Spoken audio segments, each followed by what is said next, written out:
بسم الله الرحمن الرحیم. ګران او قدرمنو پښتنو، یو ځلې بیا ستاسو په درانه خدمت کې حاضر یم. ملګرو، په ننني کلاس کې به موږ تاسو ته هغه جملې ښیي چې هغې څه به ستاسو انګلیش ډېر مضبوطیږي. تاسو به په انګلیش کې بیا ارنګه خبره کولی شئ. شروعات کوو. Do not make lame excuse. فضول بانې مه کوه. یعنې موږ یو کس ته وایو چې فضول بانې مه کوه، نو په انګلیش کې به ورته موږ وایو do not make lame excuse. Blow out the candle. شمع مړه کړه. شمع مړه کړه، نو په انګلیش کې به موږ وایو blow out the candle. Do your work regularly. خپل کار باقاعده کوه. Keep to the left. ګس لاس ته ځه. که موږ یو کس ته وایو چې ګس لاس ته ځه، کیپ ټو د لیفټ. او که موږ وایو چې ښي لاس ته ځه، نو بیا به ورته موږ وایو کیپ ټو د رایټ. د لیفټ که ګس لاس وي نو لیفټ به یادو، او که ښی لاس وي بیا به رایټ یادو. کیپ اپ د sluggards. سست خلکو نه به ځان ساتي. که موږ یو کس ته وایو چې هلکه سست کسانو نه ځان ساته، یعنی چې کاهلي، نو موږ به ورته په انګلیش کې وایو کیپ اپ د sluggards. ټرسټ ان ګاډ. په الله یقین ساته. که موږ یو کس ته وایو چې په الله تعالی یقین ساته، نو موږ به ورته وایو ټرسټ ان ګاډ. which one would you prefer. ستا کوم یو خوښ دی. یعنې موږ څه ډېر څیزونه راسئ او یو کس نه موږ په انګلیش کې تپوس کوو چې ستا کوم څیز خوښ دی، نو په انګلیش کې به ترې موږ داسې تپوس کوو which one would you prefer. you cannot escape. ته د دې نه نشي بچ کېدی. که موږ یو کس ته وایو چې ته د دې شیز نه نشي بچ کېدی، نو په انګلیش کې به ورته وایو you cannot escape. whom can I trust. زه په چا یقین وکړم. که موږ وی چې زه په چا یقین وکړم، نو په انګلیش کې به وی whom can I trust. you just waste your time.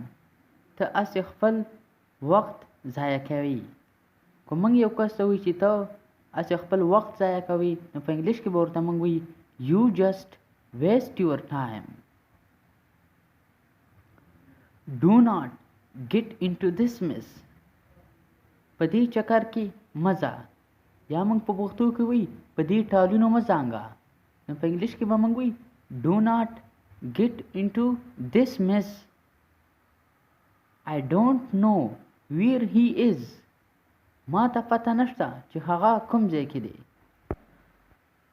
I don't know what to do. ما ته پته نشته چې څه وکړم. We are falls apart. په موږ کې د ځمکې او اسمان فرق دی.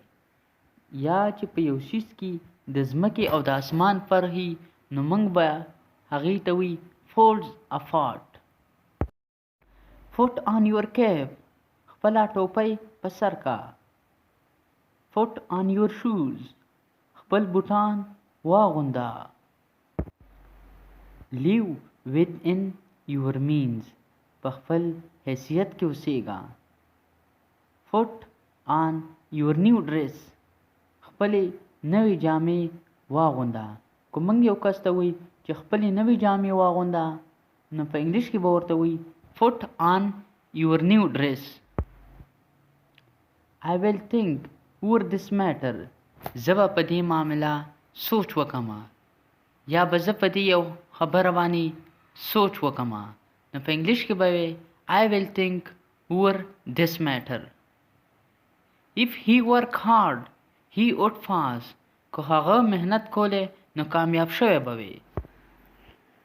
What is he to you. هغه ستا څه کیږي. یعنې موږ د یو کس نه تپوس کوو چې هغه ستا څه کیږي، نو په انګلیش کې به ورته وایي what is he to you. use your wit. خپل عقل استعمال کا. که موږ یو کس ته وایي چې خپل عقل استعمال کا، نو په انګلیش کې به ورته وایي use your wit. if I were a bird I would fly. که زه مرغۍ وې نو زه به الوتې. If he comes here I will help him. که هغه دلته راغلی نو زه به د هغه مدد وکړم. موږ په پښتو کې وی که هغه دلته راغلی نو زه به د هغه مدد وکړم. نو په انګلیش کې به وی if he comes here I will help him. ګرانو قدرمنو پښتنو، په ننني کلاس کې ما تاسو دپاره همدومره جملې راوړې وې. انشاءالله که تاسو دا زده کړئ زه تاسو له دا یقین در کوم چې ستاسو انګلیش به ډېر مضبوطي. پتلو کې تاسو ته دا ریکویسټ کوم چې زما چینل سبسکرایب کړئ، ویډیو لایک کړئ او خپلو ملګرو سره شیر کړئ. والسلام.